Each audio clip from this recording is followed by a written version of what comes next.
there's a section of highway that's got a bunch of cottage style places along, and I always drove past and had the dream of kind of a short-term rental place that my family could always go to because I got a call from the realtor. I was traveling for work and business, went for it, bought it sight unseen, actually closed on it before I was able to look at it. We did it in 2 weeks too. It was like 20-hour days sometimes just to like power through because we already had bookings. For you to have done this on your first, that's incredible. We were hesitant, and then when we joined the group, we're like, we have to do this. But adding a hot tub was our biggest thing. Investing in yourself, you can never go wrong. One of the things of the group is like we're gaining knowledge and expertise every single day, learning from not only yourself but like the others in the group. That's stuff will forever have with us. So was it worth it? Yeah, absolutely.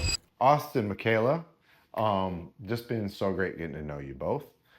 And I'm really glad we're getting a chance to kind of sit down and talk about the start all the way to current, because there's been a lot in the middle.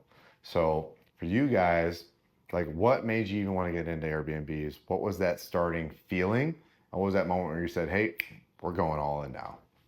Yeah, it was kind of a lifelong dream growing up where I, grew up. Like there's a section of highway that's got a bunch of older cottage style places along the highway right on the bayfront, where we now have the Bay House. And I always drove past and had the dream of kind of a short-term rental place that my family could always go to and visit when I come home. And it kind of just started as that. And one day I got a call from a realtor saying, hey, this place is available, and has led us to where we are with short-term rental today. We didn't really have too many goals with it other than we had no plans. Yeah, realistically. You lived by the property. Yep. Okay. Grew up about 20 minutes away. So. And for us, it was big because with me being from Canada and us living in Detroit, it's like 8 hours away from his family. So it was kind of like somewhere where we can always go, future generations. We didn't think it would do what it has done so far. So what was, obviously not knowing what you're going to make, and I'm sure, can I share the city? Is that okay? Yeah. Menominee. Nominee. Took me way too long to get that word down. I have to say it funny just because that's the only way I remember it now. But I'm sure there was little to no data when you looked this up, right? Absolutely nothing. And small numbers, very small numbers at that with the data that we do have. They were what, saying 20,000 or so? Right. Yeah. The average in the area was 20,000. And you bought it for what? Paid $215 for it. Okay.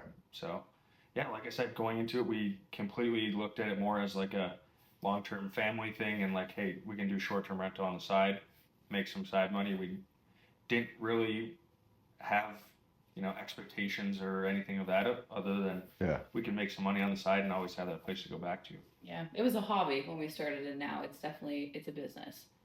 So for you guys, you saw this house. You had a pull to it. You were like, we didn't even see it first before we bought it. We've done that a couple times, but this adds more layers to it. Yeah. So you just were so sure that area, being close to your family, was going to be a good move. If nothing else, you'd still be happy you owned it. Yeah, 100%. Yeah, I got a call from the realtor. I was traveling for work and business. Yeah. And had my dad actually run out there, take a look at it. He said, hey, it looks pretty good. Super cool, quaint vibe type place. Need some work, and, but kind of just went for it, bought it sight unseen. Actually closed on it before I was able to look at it. So then we FedEx the paperwork from the hotel we were staying in because we always just traveled back and forth wherever we could find a place to stay with navigating and living in different countries. So just so you know, that's like veteran pro level. Just so you know, like when I was in Arizona the other week, I was signing my refinance while they were cutting the cake. They're like, you're doing too much. I was like, I didn't even want to be doing it here. I'm sorry. Just it's the only time we can get it closed. Got to beat the rate lock. My bad. But that's awesome. I didn't know that about this story either. Yeah. So you're expecting 20,000, or are you expecting to just outdo the 20,000 you were seeing in that area? Yeah, we were. Or did it not matter? It in the beginning, honestly, it meant more to us to get started. Like, wow. Put the ball in motion, go with it, and then as we have been a part of the Short-Term Legends group and connecting with more short-term rental people, then we started doing a deeper dive and a deeper analysis on like, hey, what's the potential here? As we added amenities and updated things, and we started to look at more numbers. Hold on, before you go too far. So, okay. because I'm very curious. I love the story. Like Yeah. you actually, the story is actually better than the first time you told it to me, so this is even better for me. I didn't realize you were like signing documents not at the house. Hadn't even seen it. Those are fun things to know because it tells you way more about your belief in the property and the possibility, which is still amazing. But why? Why did you believe in it? I don't honestly, like, it was always, he had a long-term rental, so at that Mhm. point, like, neither one of us Okay. really had any background other than him having the long-term rental. It was really just like, It was its location. yeah, You know, like I mentioned, it was always kind of my Can you my describe the location? yeah. So we're small town in Upper Peninsula Menominee, as you mentioned, like small town, not much there, but was always it's on in the UP in a stretch of highway that's well traveled with a bunch of like little beachfront houses, like really old. So we're about 15 miles outside of town, and I don't know. Always growing up, I always just thought they were really cool cottage style places, and this one I was drawn to because it's the deck reaches out towards the water, and we're probably 100 feet from the edge of the water and right from our deck down the beachfront. so it really was just the location for like future family things. We didn't even consider that 10 miles across the water was like the largest tourist area in like Wisconsin kind of area, right? Yeah. I had no idea. Yeah. Yeah. So we didn't even look at that. So a lot of our traction are people that are actually looking at this tourist area, but we pop up on the first page of Yeah. that tourist area as well. So, when you saw the listing photos, I presume, what was the picture that made you go, "That's why"? The view of the beach. And that's what I was getting to. Mm-hmm. So you started by saying this cute little quaint town, but it was the view of the beach Yeah. that just went whoa. So you saw this. It felt like a slice of heaven, I'm sure, something special. Yeah. And it was close to family. So that made you believe in it, that you trusted the area, and that picture alone said, yes, as long as it's like that when we get there, I'm down. Yeah. What was your mortgage payment on this? Mortgage payment is $1,550 a month. Okay, so that's interesting.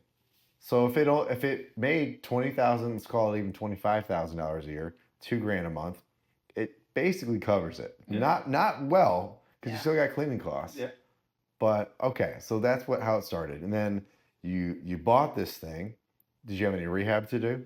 Yep, we did basic, just a small amount. I pulled down older houses. They like to box in, you know.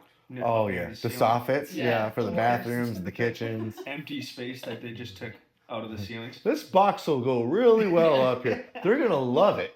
Yeah, I just made it feel smaller. So there's a couple cosmetic things. They had like a wall through that separated the kitchen and the living room with just a square cut in the wall as like a nook, breakfast nook. So That was the thing, the Yeah. see-through window. Yeah. took that down to open up the space. Paint. Paint. Yeah. All the furniture. So That sounds like a major improvement. We did it in 2 weeks too. So my mom flew down. it was, Yeah. And it was like 20-hour days sometimes just to like power through because we already had bookings, like people were already on the books. So we were like, we have to get this done. So There's no other time. you're borderline bragging. You reworked the mechanicals in a couple weeks on your own with mom. Mom is special. That's what Oh, I'm yeah. hearing. Okay, so you're doing all of that, and what you also just implied is you already had it listed while you were rehabbing it. yes. Yeah. Yeah, That's- we had we started the listing. Well, it would have been probably 2 or 3 weeks before. Yeah, and we just used the old photos and like said that there was some renovations coming soon, but like Yeah. we didn't even know what we were doing to the place at that point, so we didn't know what to put on there. So, oh my God. So this is so funny because in some ways you guys strike me as such planners, especially you. Yeah. So this is very funny to hear that you just kind of like started kicking this door open. So what Yeah. we're learning is like there's some element of passion and belief that was in here for you where you were willing to go with the flow or at least Yeah. create your own river, I guess. Yeah. And Yeah. it's interesting because as we started talking about real estate, she had mentioned I had a long-term rental before this. Yep. I had been kind of listening to podcasts and gathering information, but I remember mentioning like, hey, we could buy a house. And she's like, I can't buy a house. And I was like, I had that same feeling before I bought my first house. But in Canada, it's very different. I'm from Canada, so like a house like that, it's not achievable, like kind of thing, right? So So it was that kind was of, my mindset. yeah, it was kind of cool to open her mind and see what's possible. Hmm. Like that there's more than one way to go about it. And while buying a house can seem like a big thing, there's ways to be creative about it too. And what got you to buy the first long term? I actually, I had just got my full-time job. I had moved back home from being done playing hockey, and my mom said, "You should buy a house." And I said, "You are absolutely crazy. I have no money to buy a house." And I ended up getting a USDA loan which allowed me to buy a house with no money down. So I bought a house with no money down My and man. lived in it for about a year and a half while I lived in town. And then I got a new job and I was planning to move and transform the house into a long-term rental. Got some long-term renters in and You just figured it out. just figured it out. Bigger pockets. What were you looking for? Yeah, bigger pockets Uh-huh. was one of the big ones that I started with for sure. And then as I continue to learn, listen to more and more things, especially Michigan stuff. So You started listening to Michigan stuff. I think it's also funny that your mom said, "Hey, you should do this. You got this." He said, "Hey, you should do this. You got this." And then you all got it. Got it. You got it. And okay, so you're rushing to the deadline of getting it listed so you could accommodate the bookings that were already coming in. What, a week or two after you bought it? so Maybe a month. it was probably about a month. Yeah. How soon did you list it from purchase? It would have been probably 2 or 3 weeks after we Yeah. closed on it. So you closed, and two or 3 weeks later, you have it listed. Yeah. 2 or 3 weeks later, you're getting bookings. Yeah, because we That's bought pretty it big. in the end of May. Yeah. Yeah, bought it at the end of the May, and we listed it probably mid-June, Mhm. so we were up and running for 4th of July. Wow. Okay. I'm very impressed. This is such a great story. The more I learn about little tips and tricks that you guys accidentally stumbled on, Yeah. like, I was like, good for you. Very good. Some of those things have just take steps and continue to learn. Yeah. Don't be stopped by the what ifs, and you're gonna learn along the way, and you're not gonna know everything, but continue to learn and make steps with the property, and that's what we continue to do today. Like Yeah. we're a year and a half into this, and we're still looking at our property ways to improve it. And You guys are excellent better. about that too. So, okay, you got the listings going. You were like, let's rush, let's get this thing finished. You started making money at it. How was your first handful of bookings? They were good. Like we were Yeah. booked pretty solid through the summer, but our pricing was not where it is now. Mhm. Like we undercharged because we looked at what people were charging in the area. You're trying to get filled. Yeah, Yeah. right. But then You're looking at the data that was provided, which was basically nothing. which we've learned a lot about how that is Yeah. nothing. We looked at the design too, and it's like that's not even comparable to like what we've done to this. So And we also had the mindset of like being 100% occupied. Like that's what you're looking for is 100% occupied, and being in the group and hearing more things. Like you actually typically want to target that like 70 to 80% occupied range, because if you're 100% occupied, that likely means you're leaving money on the table. Yes. Like there's still room to go there because people are willing to pay. You're fully booked. Like you're not pushing that limit and Yeah. finding that. and we're still figuring because even like this summer, I think there's from May to September, there's like 8 days available throughout that entire time. So it's like I don't even think we've hit our ceiling yet. Like You're giving it all away. Yes. So, and the ceiling is an interesting topic that we've come up with in the group. You guys, what you were really identifying when you were looking at that $20,000 listing out there, you're like, hopefully 20, you're actually identifying the floor. Mhm. And like, that's everything in the middle is what the house gets to make. It's almost like we're back to the gambling conversation, which is kind of fun, but you're not gambling because you're making educated decisions. You guys were sending it, which I think is fun, but I did the same thing for my second home for our wedding because we couldn't find anything during COVID. So we said, we could just buy a house. She's like, shut up, you're nuts. So we closed 2 weeks before, bought it, and it worked, and it made money, and that's why we still don't stay in it. But Anyway, this is great because like that's a very relatable feeling. But for you to have done this on your first, that's incredible. What I'm hearing is a lot of strength of mind, character, a lot of vision, and you bought it and you started running it. And you're like, hey, we're doing this. And then I guess how were you? What were you projecting to make as you're kind of getting it all together? To be honest with you, we didn't really have much for projections. Mhm. Going into it, we kind of were just like, I feel like this can work, so Yeah. let's make it work and see what happens. We started out being nightly things around 350.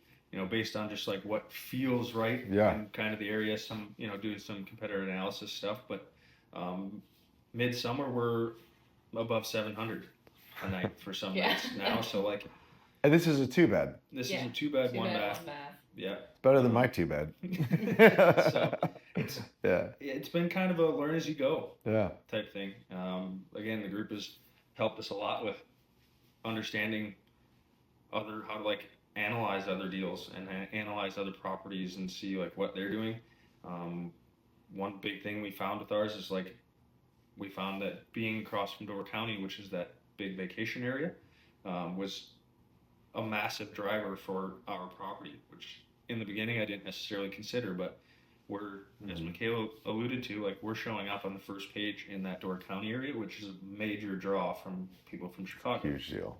So Okay.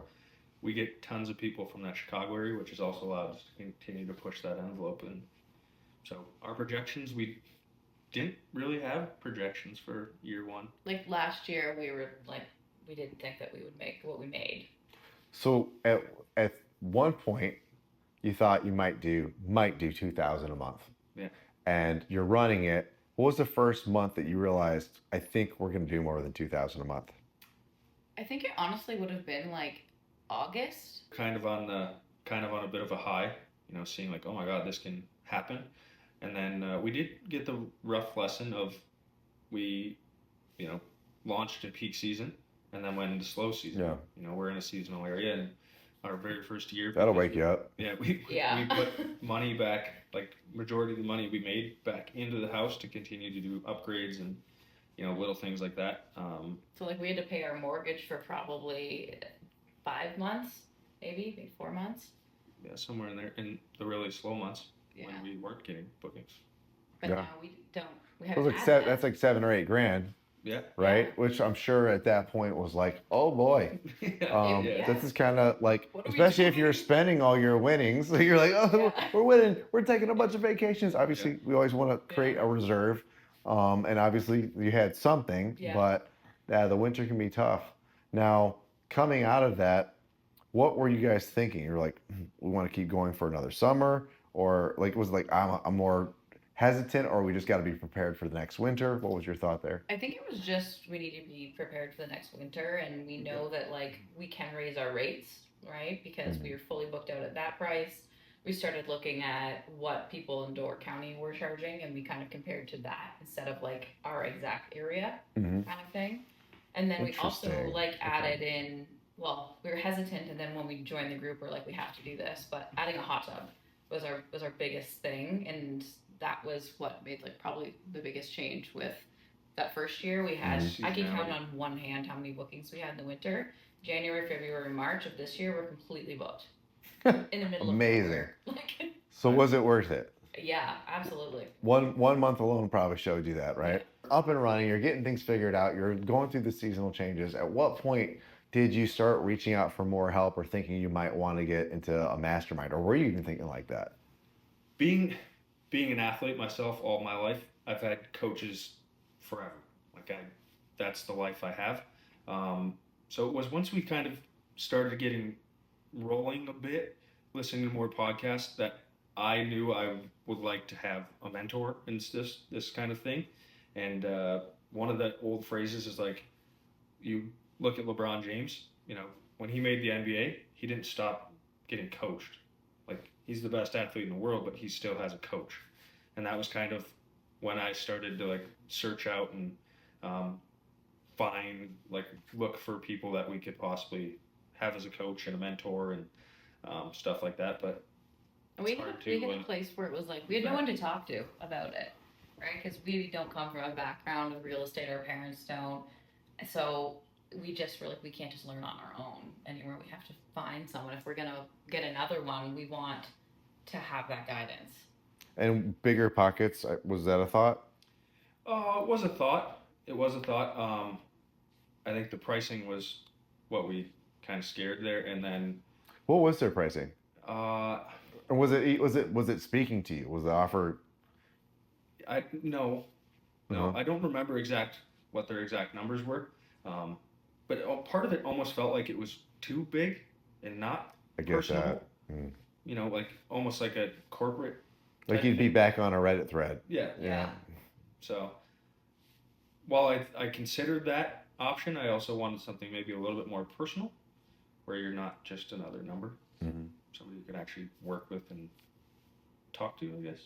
That makes sense. And we've been able to find that with our group. Like it's Yeah. very personable, and everyone's very like willing to share their background, their expertise to help out like the greater good of the group.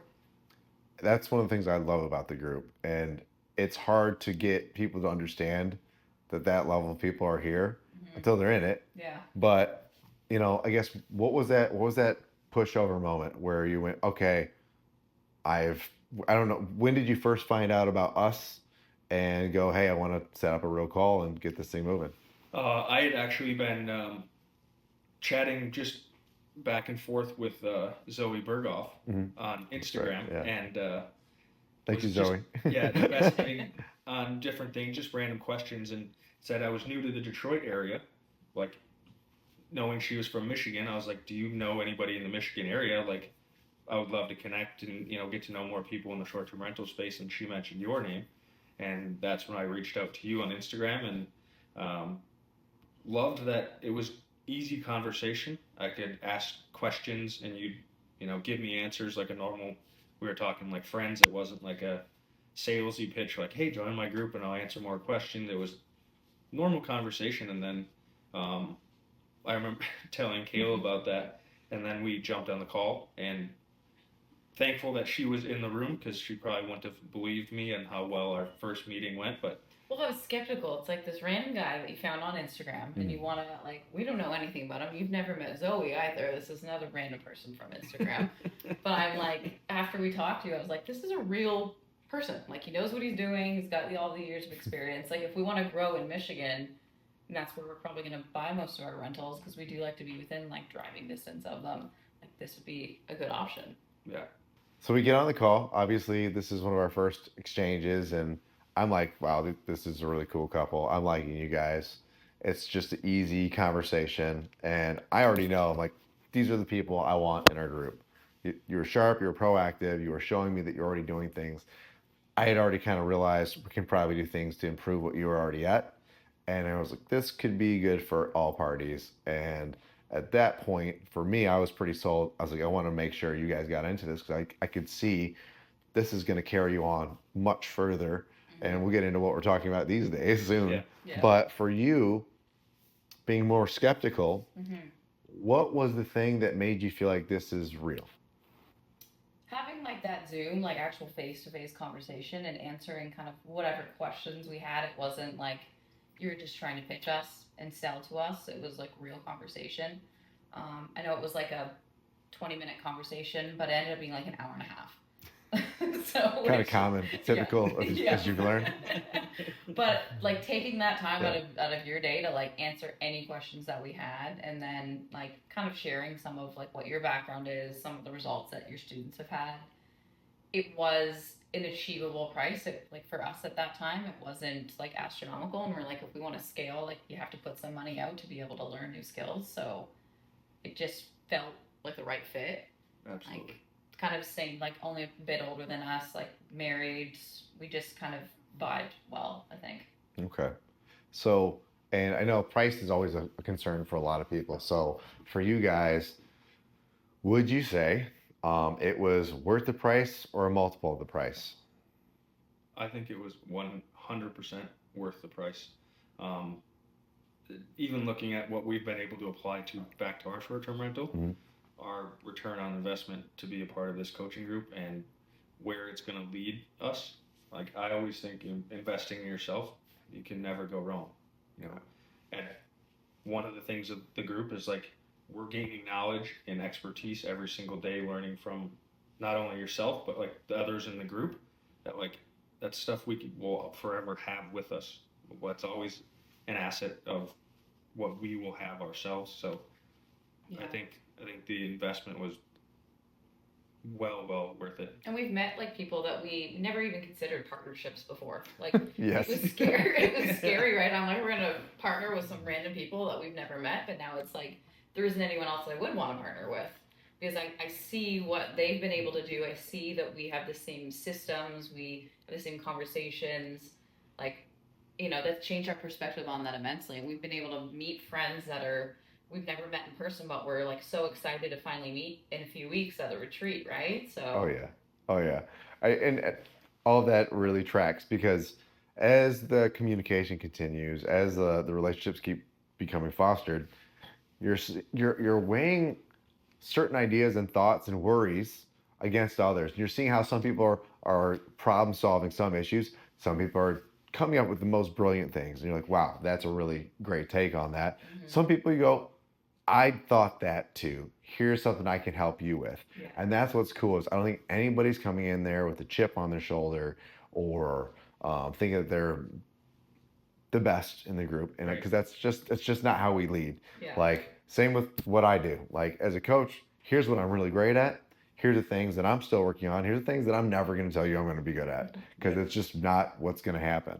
But I think that because you guys are finding your own expertise in the group and you continue to push and you've kind of done the things that I always expect any good person to do.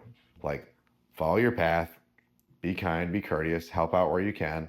And being open to those criticisms, I think is really what boosted you further and further. And sometimes it's that little different visual take that somebody has that they share with you that goes, oh my God, that's incredible. That changes everything. Because some people are playing at the sea level. They're barely passing.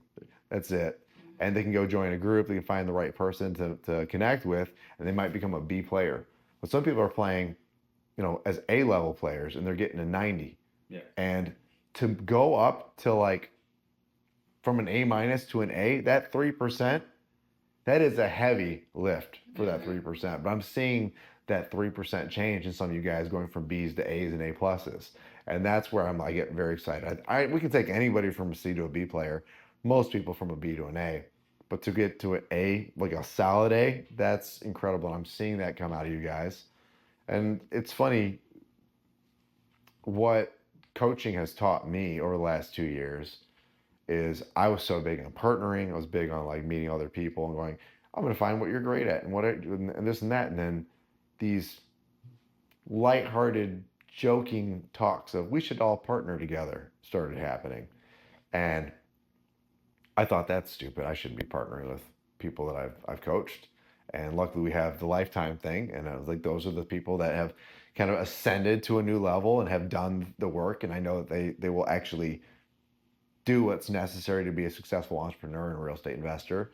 And that we have that tier. I know that's the group that I now consider when I'm going to partner. And it's been incredible to me because I always thought that would be too taboo. That'd be too weird. But now that I've met some of you and I'm seeing that there is a way to get people to rise to a certain level where we're all actually speaking the same language, we're understanding and solving the issues in very healthy ways. And that's the hardest part about partners, is not knowing, can we solve these things? Can we make good decisions for everybody involved while also moving the needle? Yeah. And we're kind of catching back up to the story of where were you when you made that decision? You felt comfort, you established credibility with the conversation with us, got rid of the skeptical feelings, and then you guys joined. Now, at that point, where were you about with your income on the property? We joined, what did we join? Spring of... I think it was the summer. So we were in the middle of summer, but we were going between like, are we going to do this major renovation in the backyard? Like, are we actually, is this actually going to give us more money? Oh, the deck conversation. The deck and hot tub, yeah. Yeah. And then we're like, do we do that? Or are we looking to buy another rental? Like, I think we kind of need some guidance regardless of, what we're going through right now. So You finally had the capital to either Yeah. improve or buy new. yeah. Yeah. What do we do? Okay. And then it was like right away, like, what should we do here? And everyone was like, you need to put in a hot tub. Like the views from like the deck with the water, it just like the marketing that we've been able to do with that is insane. Okay. Yeah.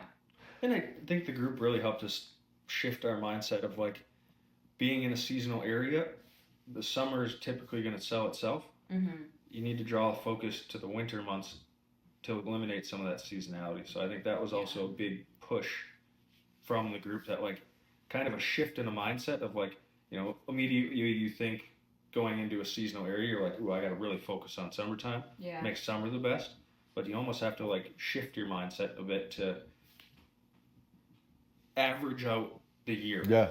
You know, so you're not getting tons of money. The at annualization one time, of it, yeah. and no money Yeah. at other times. So like, I think that was a big momentum shift for Yeah. us. And then the big thing was too, like, we were thinking like, how are we going to come up with this money, but then also have our reserve fund, because we're like last winter was terrible. Like we made zero money. What if this doesn't work? And we spent all this money on a hot tub. So we were going to take out a loan, and then like talking to the group, we're like, why don't you do a 0% credit card? And like we didn't even think about that for some reason, to like finance the hot tub. And we're like, we got to come up with 10 grand for this and 15 for this, and then we got to have a reserve. Like, how are we going to do this if it ends up being a terrible winter again, kind of Right. thing?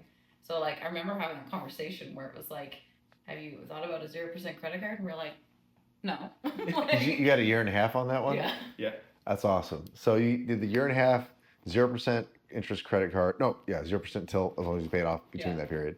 I'm sure it's not fun after that, but you did that. So you increased, and you started paying on it immediately? Mhm. Yeah. Okay. Any idea what that payment was?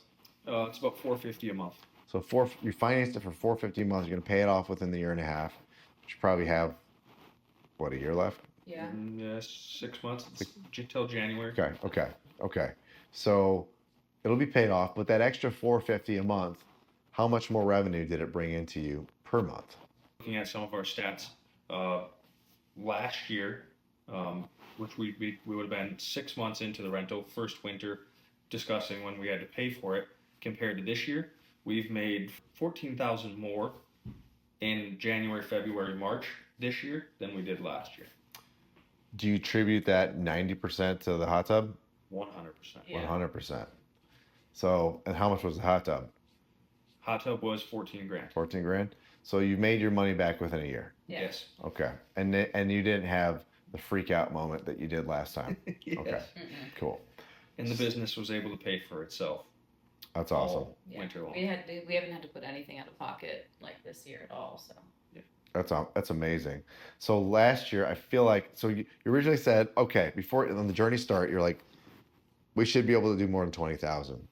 Then I think when we met, you were at least projecting 50, 60, was it? we thought about maybe a max of like 55, 60. 55, 60. Yeah. Okay. So now that we're further in, where are you projecting?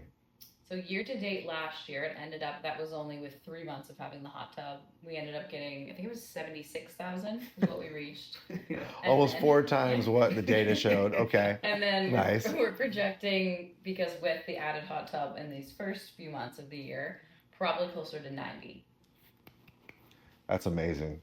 And I feel like when we talked about it initially, we said it was going to add 10 to 15,000 for your annual earnings.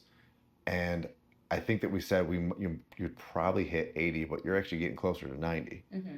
So further proof that sometimes you can just be the outlier on the positive side, Yeah. Yes. which is great. So, and this all stemmed from driving down a road, seeing something going, I think that would be cool if we had that. Mm-hmm. And now it's a profitable investment. Yeah. And now where do you want to go with investing in real estate? Even with this house and seeing our numbers now, I don't know we have a full ceiling, but I don't think there's big things we can do to continue to push the ceiling. Mhm, I think mhm. there's still a little bit of wiggle room, but moving forward with investments, we'd like to buy more short-term rentals. Kind of one of those things of like, okay, we found a blueprint that works. Let's go repeat this blueprint and prove to ourselves that we can make it work again. Mm-hmm. As well as we've started to look, with the group and the partnership stuff into the hotels, the boutique hotel side of things, and opening our minds to commercial asset Yeah. side of the world. We're very much like focused on building a brand as well. So like marketing on social media, and that's been a big focus of ours compared to, well, I guess throughout the entire time we've had a big focus on social media, but building a brand and building something that can last versus just like adding more doors is what we want to focus on, and building those experiences for people. And that's what drove you in the first place. And that drive led to return. Yeah. And more proof of concept that you can go even further. And like you just alluded, technically, you're under contract on a hotel. Is that cool to say? That is pretty cool. It is one. Yeah. And that still has the potential to be your second investment. Now, people would probably say that's insane. Oh, yeah. We've had people like, what do you mean? Yeah. Like, now, how do you feel about it? I think it's an incredible opportunity, and the mindset shift that really sticks for me is the residential investment side is compared to your value is based on your comparisons. Your neighbor next door. Yeah, the sale comparables. Yeah, the one thing that really attracts me to commercial is like, as long as you can keep adding money to it and get more return for it. So like, if things make sense, if adding extra amenities makes sense, it's not you're just adding it and comparing to your neighbor and not really gaining valuation. Yeah. Adding those amenities now also adds and increases your value. It's a different mindset shift of like, hey, like if I put like extra things and extra work into this, like I'm actually going to be getting a return for these extras, not just hoping my neighbor does some renovations on his house as well. That's awesome. Yeah. I'm so happy for you guys. And what's funny is you actually had your own business before. Okay. Yeah. And that is what? Socially Mikayla marketing. Yeah. So you do marketing and branding for people. Yeah. That's smart. And so what's cool is, as an entrepreneur, you got to have that moment where you got to apply some of your skill sets here, and they merged over there. Yeah, we've been able to build our brand from the very ground up, from like documenting our story, our journey, all of our renovations. Like, we've built something that people know in the area now. It's not just like, how's your vacation rental doing or how's your Airbnb? It's how's the Bay House? Yeah. How are you guys doing at the Bay House? Like, people know our name. It's not just about the logo. It's not just about the colors. Like, we have created this kind of community-based thing. We collaborate with people in the community, local businesses, things like that. And I think that's attributed to our success. Like, we have, I think it was as of March, we had 20,000 on the books of just direct bookings. And that was without using email marketing yet. Like, it's just purely social media and collaborating with other like local businesses. And yeah, it's been great. I'm so impressed by that. Every time you share that with me, I'm like further like, that's socially Mikayla. Yeah. So, and I guess for both of you, because obviously I'm sure you're around her business all the time. You've been so incredibly passionate and driven for the hotel project. Just seeing that, what has that meant for you guys as a couple? It's kind of another. I almost look at it like our next investment and another chance to like prove and do what we do to make an impact. And we like working together on these things. Like, we're both like in the trenches when we did the backyard reno, and it was like midnight. I'm holding a flashlight so he can finish That's like loud. hammering That's something loud. in the wall while like swearing, at the same time. But like, I wish I could have seen that. Right. Oh, that sounds great. But It was a grind. it definitely, like, we enjoy what we do, and we enjoy working together. Like, it's obviously sometimes we need a break from working together alongside all the time, but no, it's been great. Like, yeah. What has that meant for your belief and understanding of your capacity? I feel like we can do anything, like, together. Like, Austin is the idea person. I am definitely more of the, like, how can we make this realistic and approachable? Like, me with my, like, my management. You're the integrator systems of the and traction, stuff. yeah. Yeah, so. You definitely have great ideas too. Yeah. Thank you. But I think we've learned, like, what our strengths are and how we complement each other, and he knows, like, when to tiptoe around something and when to, like, leave breadcrumbs of, like, making it my idea at some point, kind of thing. And yeah. Yeah. It's helped us grow together for sure. You guys are really good about that Yeah. too. I've been impressed. I'm like can be a little like one day I came home and I go, hey hun, I just need you to sign this. She's like, why? I'm like, you're buying a house. And she was like, I haven't even seen it. I was like, it's fine. Don't worry about it. And now it's a funny joke for us. And now it's the cash flowing asset. That's also still a funny joke. So it's funny when you have that good trust that each party is going to make sure, hey, no one's going to get hurt. We're going to make sure everybody's safe. We're going to make some money. I really think I got you no matter what. That's special. And watching you two as a couple, it's been really fun for me to see because a lot of couples struggle to even start working together on like self-employment, investing. It's hard to even get that conversation started. We've been lucky enough to see it in our group. Other couples are starting to kind of meld. Yeah. And now you get to see it kind of as like the veterans. Yeah. And it's like just watching how you both have changed. It's something we always talk about. I always talk about the 16 personalities test and like take it 6 months to a year after you took it last. You're going to see it's changing because your decision-making skills, your core beliefs are changing. And it's like one of the best like objective ways to tell how much you've evolved. And I watched it in both of you, and it's like so gratifying to be around you and call you, friends at this point. So thank you for that. Thanks for letting me be a part of that journey too. Yeah.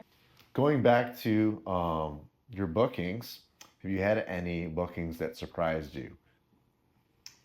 We had this one lady, remember Dory?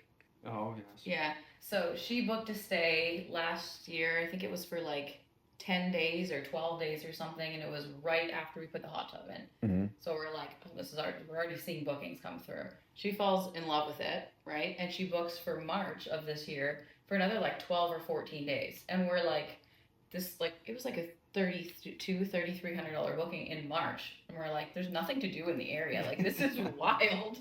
And we're like, she loves the hot tub, she loves the view, she loves just best kept secret in Menominee. In nature. Like, also a big thing is our fireplace. People love like the natural wood burning fireplace. That's awesome. Very woodsy, very kind of natural that way. So that was a big one. We're like, and it was a direct booking because we have all the signage in the house as well, like little cards to take home. So like she called and was like, how do I use this thing? It's like, no, like when you book direct, like you don't have to pay all those fees. Just like, oh, this is great. But yeah, $3,300 booking mid-March.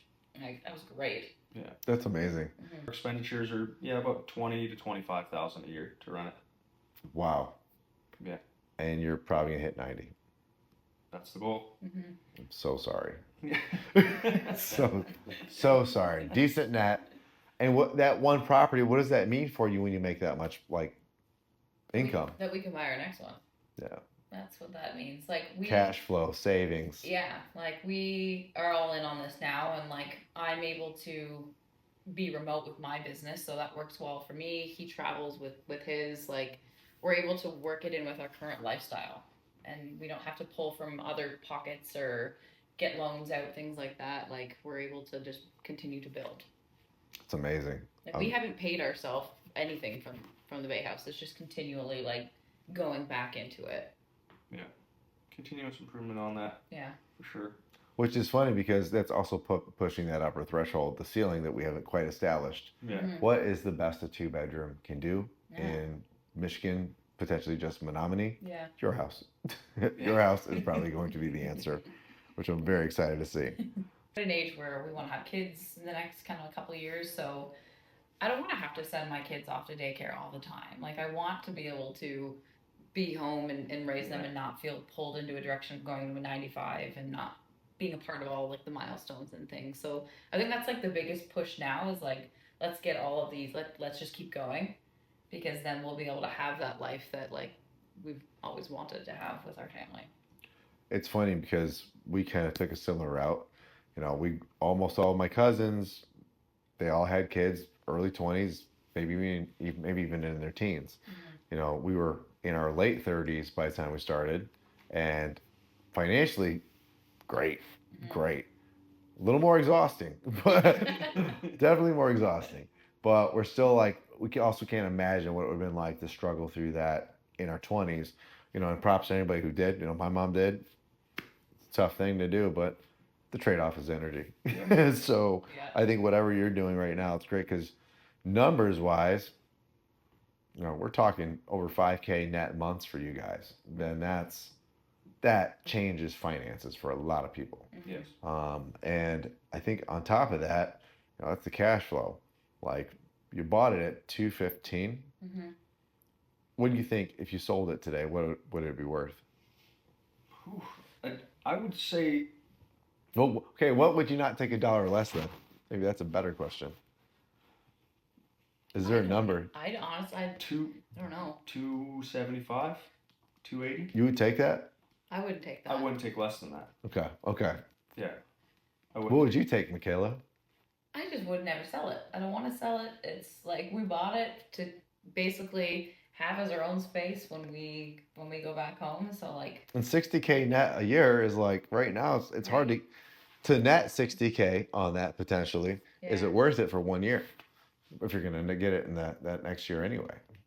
So Right. and I think that's the interesting part, right? It's like, we talk about the velocity of money sometimes. If you need that money and you do a 1031 exchange into a hotel, there may be an argument. Yeah, this is true. There may be an argument if it's going to cash flow more, give you more opportunities. Yeah. But for now, it's here, and I'm kind of experiencing that right now. Where you had a couple properties, I'm like, can't really do much more with these. They're kind of maxed out on appreciation. Mm-hmm. I don't really want to redesign these or add more amenities. I'm ready to let it go because it's appreciated really well over the last 5 to 7 years.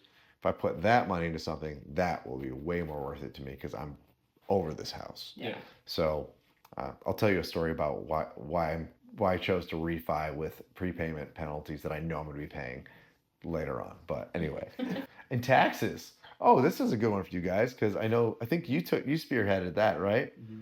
What happened with taxes for you because of this property?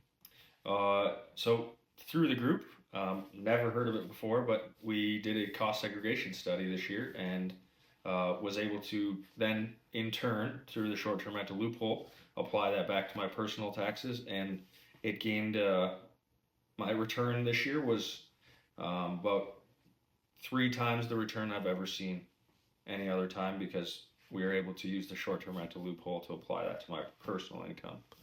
So you had a big write-off. That's what the cost segregation allows you to do. Yeah. Correct. Like it hyper accelerates your depreciation based on all the energy and money you put into that thing. Mm-hmm. Yeah. And because of that, it lowered because you're W-2'd, you're self-employed. Mm-hmm. So you probably needed the write-off a little bit more than anything. And because of that, you got a 3 times greater return. Yeah. Now, what was your cost to do the cost seg?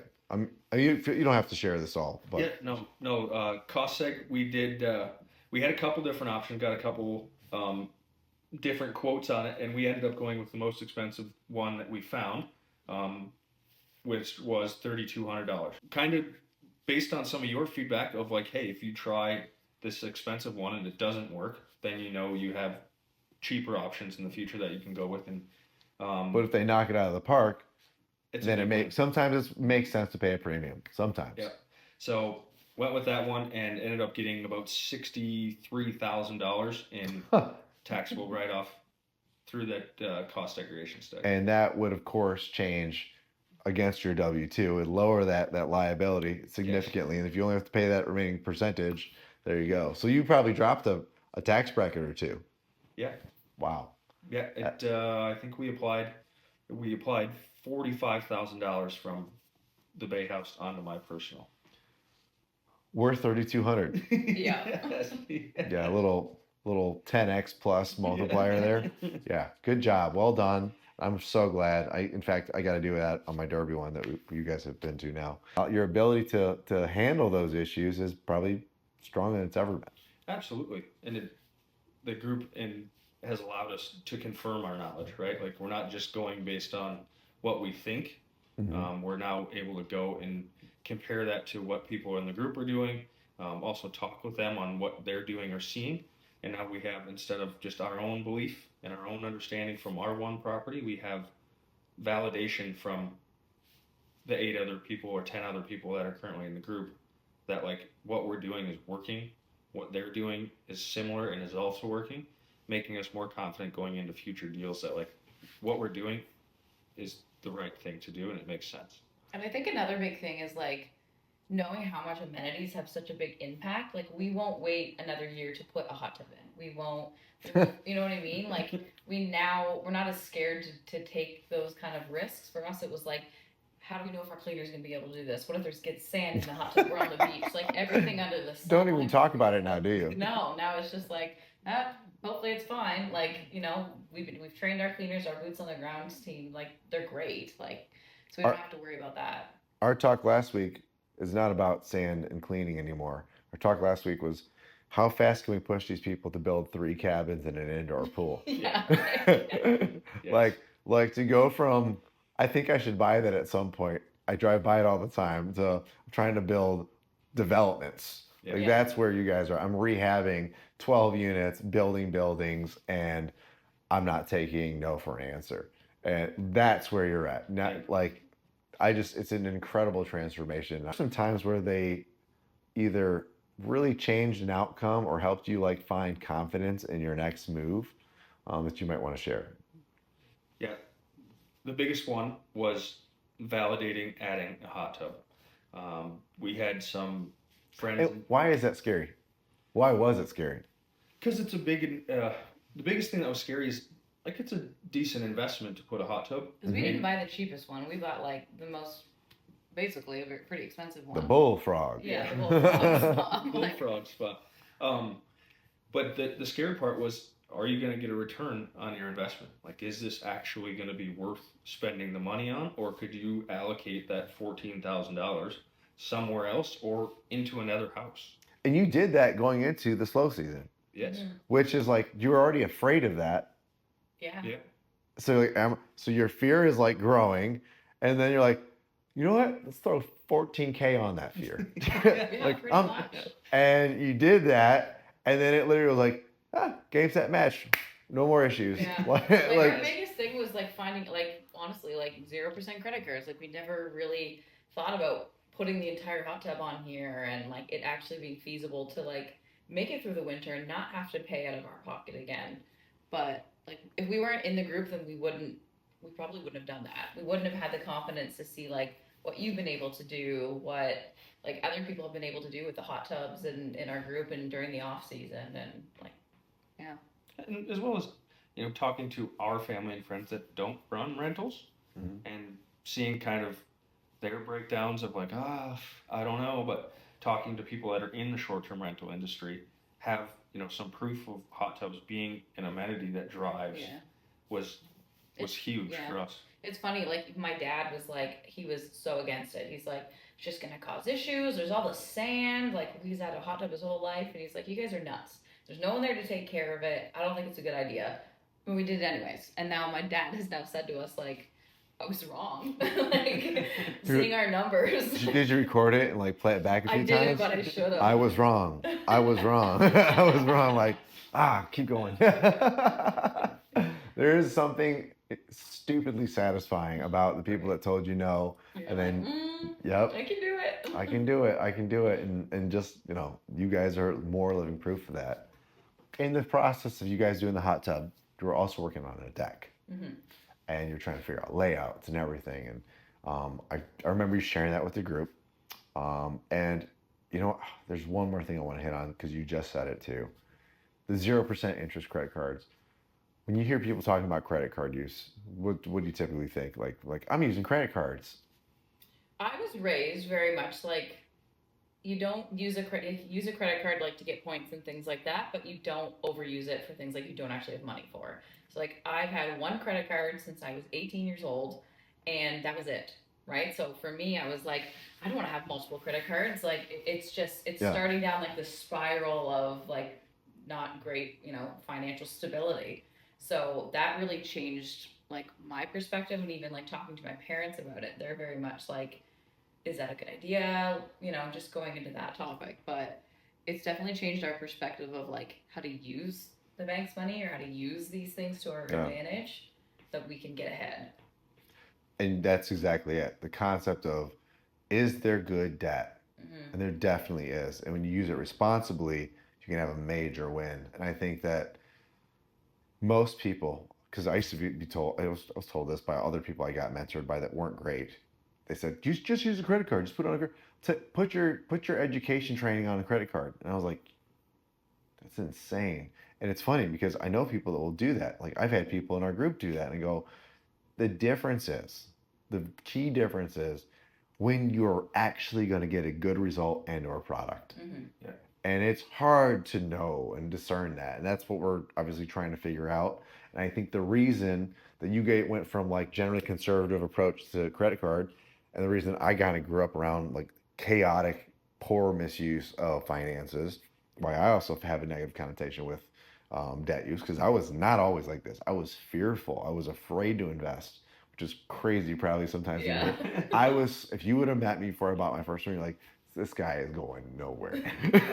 Which is funny because that's the journey, right? You can go from the person that probably is most likely to fail to the person that just kicks ass. And that's a very fun thing. But as you made that change, you figured out how to do it. Now, when you talk to people who have traditionally set you up to be safe, your family, your friends, they don't mean well, they're not trying to kill your dreams, No. but indirectly that fear is killing them. And then they find out, oh my God, my daughter did it. I was wrong. Yeah. That's a cool moment for you. It was pretty cool. So, and as for you, when it came to, kind of your inadvertent, somewhat semi-direct project management background with your W-2, when it came down to like actually figuring out the deck and you were mulling that over, you were talking to us about what you might have to do, might not have to do, might want to do in the group. What were some of those things? Because there's one thing that stood out to me about what you had to deal with that I did not see coming, and you handled it like a champ. So I'm curious, what did you think? So she said, let's add a hot tub. And I said, adding a hot tub is a great idea. You need power for a hot tub. We don't have power anywhere close to where we want to put that hot tub. So that was one of our biggest challenges, was getting power to where the hot tub was. And while the hot tub was 8 feet from the edge of the house, the electrical panel in the house was not big enough to support the electrical for the hot tub, which led us to run it from the garage. So we ended up trenching about 165 feet to run electrical from the garage and actually put a whole new Panel? out along the house to just be able to get power to where the hot tub was and make the hot tub attainable. Our yard was a disaster. It was like just like a tunnel all the way through the front, and we're like, we have guests coming in like next week, like just like another project of like we have not a lot of time to get it done. And that's when you were standing out with the flashlight. One of the many times. One of the many Yeah, times. okay. Got a drone flying over top to see what's going on. So electrical is definitely one of the biggest things to overcome, and thankfully I had one of my cousins had just built himself a brand new house, and he did all the electrical in his house, so was able to get some assistance and That's a good connection. bounce Yeah. ideas back and forth. That's awesome. And then there's one other thing, right? I think you did this, right? Seawall? Oh yeah. Oh yeah, we did a retaining wall. Yeah, we did full retaining wall with retaining wall blocks, which came with the challenges as well. But how big of a project all that was at once? You guys never really knew how much it was until we showed you pictures after, and you're like, holy shit! Like you did that in a week. Like it wasn't. That's my point. Yeah, like it was a big project. We wouldn't have been able to do that. We did the retaining wall it's like a full seawall, and it's 52 feet with stairs that lead from the deck down to the beach. And did you know how to do any of that? Trenching, electrical, any of that? No. Reached out to some resources and got a lot of help from friends and things like that to work ourselves through the project. But we do, yeah, like our good friend like owns an excavating company and had like the experience with that, so we would not have been able to do that if it weren't for him. But a lot of it was just learn as you go and mess up and head back to Menards or whatever and get something new to like. There's always something at Menards. Yeah, always. Always. So, but what you're also saying is you became very open to ask for help. Yeah. You were exploring your resources, and that's exactly how any entrepreneur gets things done when they don't know how. Yeah. You just have to be willing to say, I am vulnerable. I'm asking for a hand. Mhm. Like, what do I got to do to get the next step? I'm willing to put in the energy. And you guys did that from start to finish. And that's why you're able to accomplish that. And one thing I noticed about both of you was you were cool as a cucumber, like a refrigerated cucumber, to be fair. I think people forget to say that part. It's like, it's a very key factor because I know some very hot cucumbers and I don't want that one. Yeah. But no, I was very impressed. And to me, when I saw that, that was a factor for me and why I said, hey, if we ever partnered in the future, I'd be down, because I saw how cool you were when things got chaotic. You handled things you didn't know that were out of your wheelhouse. Trenching and seawalls, I had never done that. I was like, I don't know. It's probably not that bad, but it's still a scary new thing that you got to learn. You got to get involved in.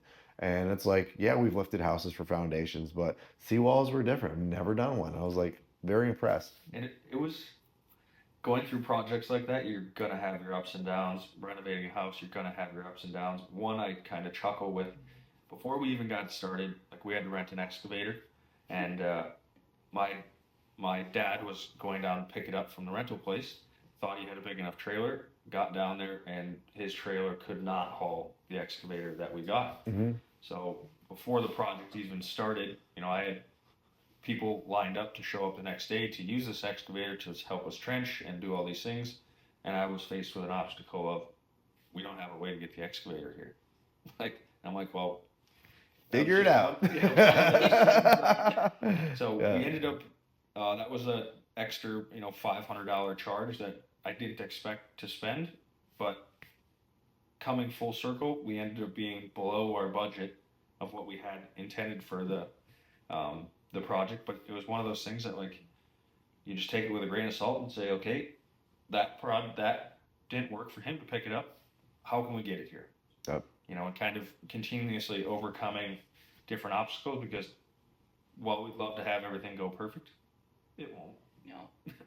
And we didn't have another option. It was like, people are coming in here next week and they're expecting a hot tub, because we've been advertising on our listing. Like, we've got a hot tub, we've got this brand new deck, and it's like, we have to get this done. Kind of needed to have that there. Yeah. Oh my God. That's quite a story. And again, how you made your timelines almost, I think, every time, still amazing. that says a whole lot about you guys. But I think I might have gave you this speech when you guys were on the call, and if I haven't, I'm probably at least on like one of the community calls. But there's something about being in my position where I see certain people and I can see where they're going. And it's like, I was like, these guys are gonna be multimillionaires. That's it. They're just gonna be multimillionaires, and whether they know it now or not, I do. I'm flying above you. I'm enjoying my space, but I'm like, these guys are cleared for takeoff, and I'm rooting for it. So it's been so cool to see you start to extend to that, because your next property alone could do it. What's the biggest myth about being an Airbnb host and manager and owner? I would say that it's passive income. Like, there's nothing passive about it until you get to a certain spot. So like, we had to get all of our systems. Like, we weren't on Turno. We revamped all of our systems. You did Turno after you got with our group? Yeah. Okay. Yeah. So we learned that throughout the group as well. Just like training our boots on the ground team and making sure that like they're doing the inventory checks. Things are being delivered to their places, things like that. We're now at a spot where it is more passive, right? Where there's not as much to worry about, but for the first year, it was very much us learning as we went, and it wasn't passive. So if you're wanting to buy a rental and then expecting it to just like make money for you, like, it's not going to happen, right? We're constantly like improving our amenities, like marketing on social media. That's time, that's money. Right. So to have the success that we've had, we're still continuing to work at it all the time, but in a more passive way, I guess. But yeah, I think in the first few months and your first 2 seasonal changes, yeah, you learn a lot about your property. Oh yeah. Seasonal change times, that's when the ants come out, or like, freezing to hot and vice versa. Yeah. You get HVAC issues. It's almost guaranteed. Yeah. But those are all great points. Like, it's not passive. I do think you guys do more marketing than most people ever do, and they can be successful without that. But it doesn't mean that's the right way to do it long term. I think you are doing it the right way long term, which is why now we are doing things that you're doing. Yeah. Because we are learning that now too, because a lot of people nationally just don't market the way you do. And that is probably going to be the thing that like people cannot duplicate as easily. No, right? There's the storytelling aspect of a property, especially if you're wanting to create that brand and you want to create an experience with an Airbnb. It's not just a place to stay. Like, why is someone going to choose our place over another beach property? Yeah. Because it evokes a feeling when they go there, right? They can actually visualize themselves there and see, how their summer's going to be with their family vacation. Yeah. And I was ignorant because I started with some 2 and 3 bedrooms. I said, I'm never going below 4-bed, 5-bed again. Mm-hmm. And then I met you guys and they're like, hold my beer. And I was like, oh my God, I wish I would have bought these kind of 2 beds if I had known about these 2. And that was such a real, like a jarring moment. I thought, why do marketing on such a small house? It's so stupid. What a waste of energy and money. And that was one of my learning moments from you guys specifically, where we started changing that up. Really, all right, we have to improve our photos. We have to improve how we're attracting. Now we're starting to work on actually outward marketing. We got our direct booking set up, and it was just such a great moment just to even learn from you guys. And I think that that's what's been special in this group. Frank's been interesting to learn how he handles even his indoor pool management. And Jared's always got an innovative solution, and it's been. Everyone in the group, like, they bring so many different like traits and characteristics, and it just fits so well. Like, we found that. It's great. I'll add to that. You hear about these communities, and I think I probably said something like, you're going to love it. It's going to be great. Still a little hesitant, a little skeptical, I presume, coming into it. Like, how great could it be? Yeah. Fair enough. Yeah. And would you say, like, I mean, I guess you've kind of said it at this point. Can you imagine much better from an investing community? I honestly don't think so. Like, because we are able, like, having the Discord community, and like some people we've never even met in person, but they're willing to, like, come and help us in any way that they can, right? When we've So had weird. people that It's are awesome. right, running into an issue after like the Yeah. storm in Michigan, it's like, we were ready to, like, go and help Frank if he needed, like, some extra help. Like, Yeah. it's a different type of community. It's not just like a surface level. It's very much like I would partner with anyone in that group, and I never thought I would think that. And I think one thing about you specifically that Frank was the original one that brought it up, but he, you don't just talk about like all the things that are going well. You also talk about like the things that don't go well, the things you've tried and don't work. So, well, it's not all just like, oh, this is good, good, good. You also talk about the reality and some of the fails and some of what you learned from some of the fails. So people in our group can learn from the way you've done things or learn the way somebody else has done and not make those same mistakes. Whereas I don't feel like some other coaches would share as much about their failures and like how they've learned from that, right? So we appreciate, we talked about it before, like the vulnerability that you have with us and sharing those things. Like, it's helps build that trust that we've now have. And frankly, I don't want you guys to ever experience those things. No. Even my most recent one, which is the easy one, I was just telling you about, was we put in a new driveway. The neighbor's claiming that our new driveway caused her backyard to flood. It was a permitted driveway, and obviously there's factors to rain, but everybody's backyard flooded that day, and now we have a $5,000 lawsuit. I'm not worried about that one, as you know. I've had much bigger fish to fry. But, even with all that, we had the Cadillac house that we thought was going to be a goner for a minute because of that 2 parcel zoning. And we won it. We won the case on Monday, and we're going to be back at it. We're getting our special use permit. So even when it's hard and we're still being, vulnerable enough, which I think what's great is, and thank you for that, by the way, like, I try to set that tone of being vulnerable, because not only does it help you learn, it helps you guys be vulnerable enough to share when you need a hand. And there's been some really healthy conversation from every member, because they're like, I guess we can talk about what I don't get. I guess we can talk about what I'm so confused on.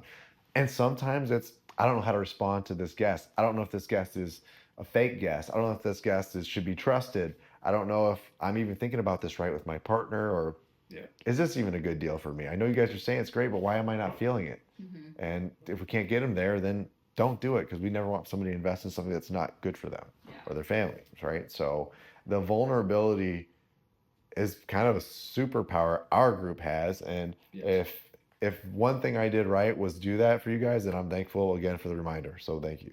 Well, Yeah. that vulnerability piece, going back to, you know, financing our deck project, like without that confidence that we're going to be okay being vulnerable, like it's not an easy conversation to talk about You with don't have other money. people, but Yeah. money and finances. And if had we not been comfortable in this group to be vulnerable and share the fact that we are looking to refinance the house in order to cover the deck project, we would not have learned about the 0% interest credit cards. Like we would not have. So like that's a testament to the group and the character of the group that like us, like the group having that level of vulnerability allowed us to then bring our conversation forward and talk about money on ourselves, which is not easy, but led us to a much better path of doing the 0% credit card rather than a higher interest rate and refinancing the house. And Yeah, and losing an amazing locked in rate. yeah, And it's, you know, it's the math and the reality, and it's like, yeah, anybody can say just use a 0% interest credit card, but Yeah. but what's behind that though? What does that mean? Like, what is your payment now with that? Mhm. Like, what are you hoping to bring in from that house, and will that money come? Do you have the reserves? It's like when you have a group that will explore that in detail, even painful detail. Yeah, we talked through the whole thing, Like- and it was very helpful. Yeah. And you know, even like some of the projects we've been working on, while we balance winding down other projects, we're like, here's what we can do on this project, on that hotel we were working on. It's like, we can do this. I wish I could bring in more money for this, but I can't because of that. Yeah. But I think that, you know, as you talk about partnerships, we've been blatantly clear. Like, what do you want to do in the project? And what do you not want to do? Yes. Because if you don't know what people don't want to do, and then one day that responsibility falls on them, guess what? It's not getting done. It's Yeah. certainly not going to get done right. Yeah. So it's like the more that we've talked about those things, it helps you build yourself to be in a position to do bigger deals and partner, because you cannot go bigger without being vulnerable enough to understand that you don't know what you're doing at that bigger level. Yeah. And like I'd love to go build $100 million building and make I don't know, a 7-figure net, maybe 10-figure, 8-figure net payment from doing that. That'd be amazing. And you know what? At scale, it is kind of the same stuff I've been doing. It's just a much larger scale. But I'm probably going to get somebody to coach me or consult with me on that before I do it. But I can't do that unless I go, hey, this is beyond my norm. I'd like to not screw this up. Can you help me get from here to there without doing all the typical mess ups I've done over the last 10 years? And that's where I want to leave you guys. Just like, here's these things. Tell me what you're thinking and why you're worried. I'll tell you if you're right or wrong, because there's appropriate fears. I think there are still reasons to be, you know, intelligently like apprehensive about things. And then there's these fears that were put into us from past failures, family, friends, and just the unknown of not being in a circle that can have that very real conversation. Like, Absolutely. you know this now. You can't go, man, I'm having this problem with my short-term rental with your people that aren't doing as well.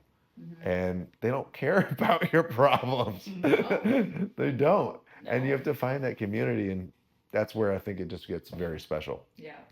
And for aspiring investors and hosts, what's the number one thing you think they should be looking for in a property to make sure they have success? I think our biggest one would be like location, right? Location for us, it was like the beach as well. So location and amenities. So what can you add to it? What does it currently have? What could you potentially add in the future? I would say those are probably our main things, because at the same time, like if you're just looking at the data, Mm-hmm. you might not buy something because you don't see the potential that it has. So if we looked at all the data and took time to like actually think about this deal, not just like this is it and just like tunnel vision, we probably wouldn't have bought this property, because everything in the area, we're like the comps were so low, it wouldn't have made sense.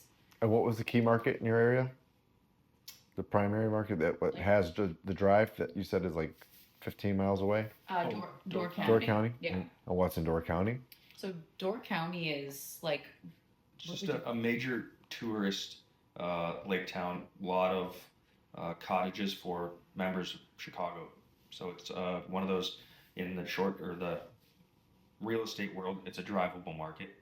So you have lots of people that come from a big metro of Chicago, and that's where they vacation to, which is Door County and up in we call it the thumb of Wisconsin, and we are directly across the water. It is kind of, isn't it? Yeah. but like coastal vibes, like very like chic, a lot of areas there. But we're 10, 15 miles right across the water, but it's a 2-hour drive to get there. Wow. Yeah.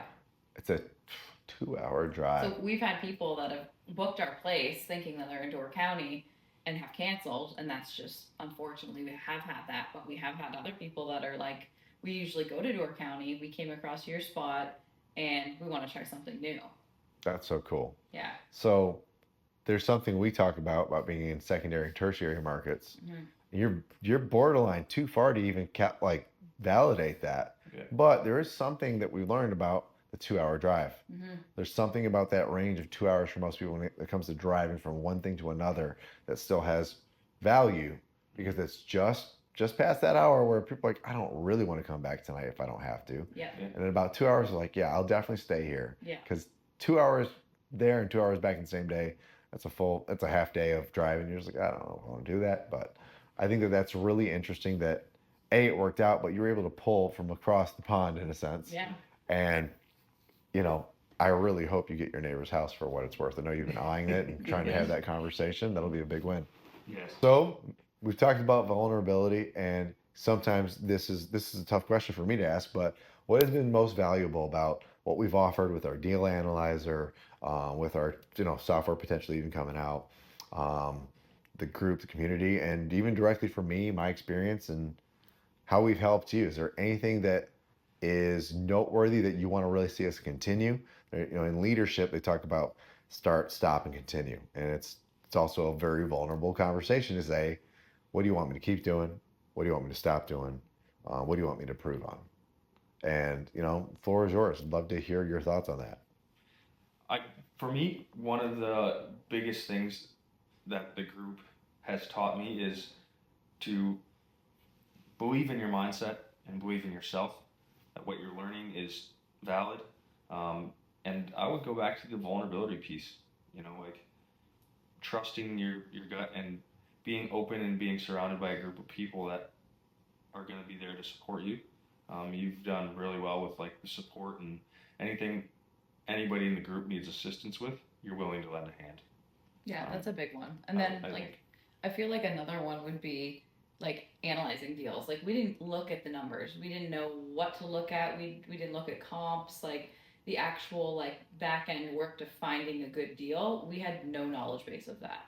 Yeah. So that's been huge with all of the deals that we'll analyze right in our 2-hour mastermind. If there's a property, it's our 1 hour schedule, yeah. 2 hour every time. It's been great because someone has a property that they're interested in, and that's okay, are we good to dive into this deal and analyze this and see if it's the right fit?